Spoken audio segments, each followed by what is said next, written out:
So have you ever wondered what it would be like to live in a place with no rules? That sounds pretty cool. You wake up one morning, however, and you discover that the reason there are no rules is because there's no government.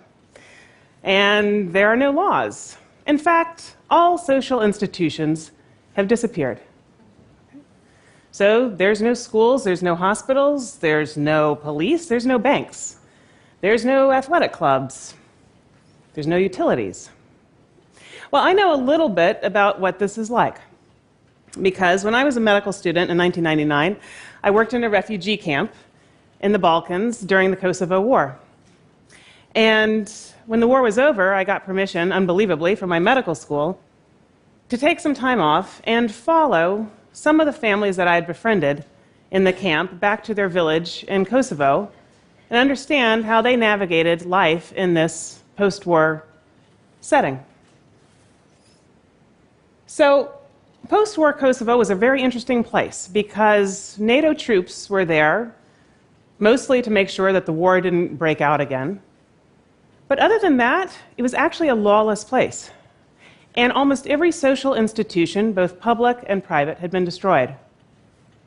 So, I can tell you that when you go into one of these situations and settings, it is absolutely thrilling for about 30 minutes, because that's about how long it takes before you run into a situation where you realize how incredibly vulnerable you are. For me, that moment came when I had to cross the first checkpoint. And I realized as I drove up that I would be negotiating passage through this checkpoint with a heavily armed individual who, if he decided to shoot me right then and there, he actually wouldn't be doing anything illegal. But the sense of vulnerability that I had was absolutely nothing in comparison to the vulnerability of the families that I got to know over that year. You see, life in a society where there are no social institutions is riddled with danger and uncertainty. And simple questions like, what are we going to eat tonight, are very complicated to answer. Questions about security, when you don't have any security systems, are terrifying. It's that altercation I had with that neighbor down the block going to turn into a violent episode that will end my life or my family's life? Health concerns, when there is no health system, are also terrifying. I listened as many families had to sort through questions like, my infant has a fever, what am I going to do? My sister who is pregnant is bleeding, what should I do? Who should I turn to? Where are the doctors? Where are the nurses? If I could find one, are they trustworthy? How will I pay them? In what currency will I pay them? If I need medications, where will I find them? If I take those medications, are they actually counterfeits? And on and on. So life in these settings, the dominant theme, the dominant feature of life, is the incredible vulnerability that people have to manage day in and day out because of the lack of social systems. And it actually turns out that this feature of life is incredibly difficult to explain and be understood by people who are living outside of it. So I discovered this. When I left Kosovo, I came back to Boston, I became a physician, I became a global public health policy researcher. I joined the Harvard Medical School and Brigham and Women's Hospital Division of Global Health. And I, as a researcher, really wanted to get started on this problem right away. I was like, how do we reduce the crushing vulnerability of people living in these types of fragile settings? Is there any way that we can start to think about how to protect and quickly recover the institutions that are critical to survival, like the health system? And I have to say, I have amazing colleagues, okay? But one interesting thing about it was that this was sort of an unusual question for them. They were kind of like, oh, if you work in war, doesn't that mean you work on refugee camps and you work on documenting mass atrocities, which is, by the way, very, very, very important. So it took me a while to explain why I was so passionate about this issue until about 6 years ago. And that's when this landmark study that looked at and described the public health consequences of war was published. And they came to an incredible provocative conclusion. These researchers concluded that the vast majority of death and disability from war happens after the cessation of conflict. So the most dangerous time to be a person living in a conflict-affected state is after the cessation of hostilities. It's after the peace deal has been signed. It's when that political solution has been achieved. That seems so puzzling, but of course it's not. Because war kills people by robbing them of their clinics, of their hospitals, of their supply chains. Their doctors are targeted, are killed, are on the run, and more invisible and yet more deadly is the destruction of the health governance institutions and their finances. So this is really not surprising at all to me. But what is surprising and somewhat dismaying is how little impact this insight has had in terms of how we think about human suffering in war. Let me give you a couple examples. Last year, you may remember that Ebola hit the West African country of Liberia. And there was a lot of reporting about this group, Doctors Without Borders, sounding the alarm and calling for aid and assistance. But not a lot of that reporting answered the question, why is Doctors Without Borders even in Liberia? Doctors Without Borders is an amazing organization dedicated and designed to providing emergency care in war zones. Liberia's civil war had ended in 2003. That was 11 years before Ebola even struck. When Ebola struck Liberia, there were less than 50 doctors in the entire country of 4.5 million people. Doctors Without Borders is in Liberia because Liberia still doesn't really have a functioning health system 11 years later. When the earthquake hit Haiti in 2010, the outpouring of international aid was phenomenal. But did you know that only 2% of that funding went to rebuild Haitian public institutions, including its health sector? From that perspective, Haitians continue to die from the earthquake even today. I recently met this gentleman. This is Dr. Nazir Ismet. He's the Minister of Health in the Northern Autonomous Region of Iraq and Kurdistan. Here he is announcing that in the last 9 months, his country, his region, has increased from 4 million people to 5 million people. That's a 25% increase. Thousands of these new arrivals have experienced incredible trauma. His doctors are working 16-hour days without pay. His budget has not increased by 25%. It has decreased by 20% as funding has flowed to security concerns and to short-term relief efforts.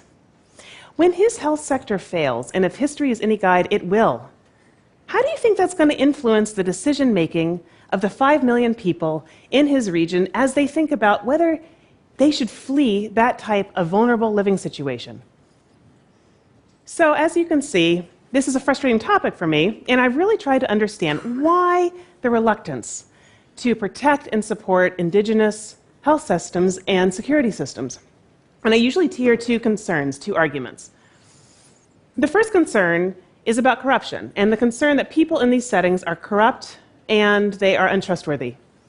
And I will admit that I have met unsavory characters working in health sectors in these situations. But I will tell you that the opposite is absolutely true in every case I have worked on. From Afghanistan to Libya to Kosovo to Haiti to Liberia, I have met inspiring people who, when the chips were down for their country, they risked everything to save their health institutions.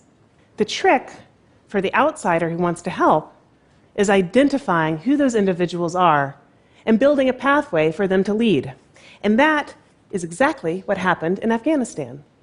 One of the unsung and untold success stories of our nation-building effort in Afghanistan involved the World Bank in 2002 investing heavily in identifying, training, and promoting Afghani health sector leaders. These health sector leaders have pulled off an incredible feat in Afghanistan. They have aggressively increased access to health care for the majority of the population. They are rapidly improving the health status of the Afghan population, which used to be the worst in the world. In fact, the Afghan Ministry of Health does things that I wish we would do in America. They use things like data to make policy. That's incredible. The other concern I hear a lot about is we just can't afford it. We just don't have the money. It's just unsustainable.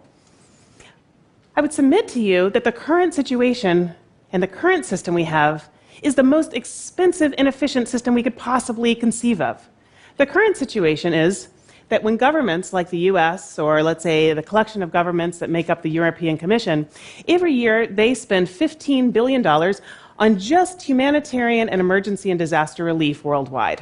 Okay, that's nothing about foreign aid, that's just disaster relief. 95% of it goes to international relief agencies that then have to import resources into these areas and knit together some type of temporary health system, let's say, and then, which they dismantle and send away when they run out of money. So, our job, it turns out, is very clear.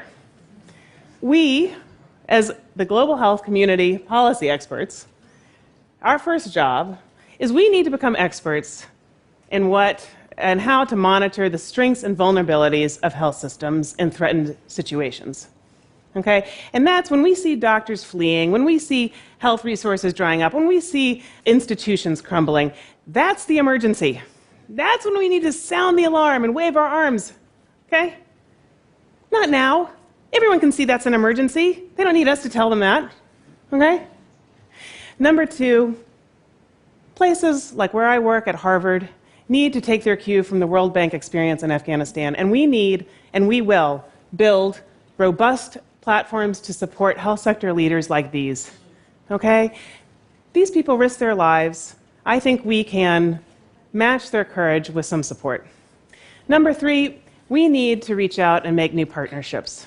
At our Global Health Center, we have launched a new initiative with NATO and other security policymakers to explore with them what can they do to protect health system institutions during deployments. We want them to see that protecting health systems and other critical social institutions is an integral part of their mission. It's not just about avoiding collateral damage. It's about winning the peace. But the most important partner we need to engage is you, okay, the American public, and indeed the world public. Because unless you understand the value of social institutions like health systems in these fragile settings, you won't support efforts to save them. You won't click on that article that talks about, hey, all those doctors are on the run in country X. I wonder what that means. I wonder what that means for that health system's ability to, let's say, detect influenza. It's probably not good. That's what I'd tell you. So up on this screen, I've put up my 3 favorite American institution defenders and builders. Over here is George C. Marshall. He was the guy that proposed the Marshall Plan to save all of Europe's economic institutions after World War II. And this is Eleanor Roosevelt. Her work on human rights really serves as the foundation for all of our international human rights organizations. And then my big favorite is Ben Franklin, who did many things in terms of creating institutions, but was the midwife of our Constitution. And I would say to you that these are folks that when our country was threatened or our world was threatened, they didn't retreat. They didn't talk about building walls. They talked about building institutions to protect human security for their generation and also for ours. And I think our generation should do the same. Thank you.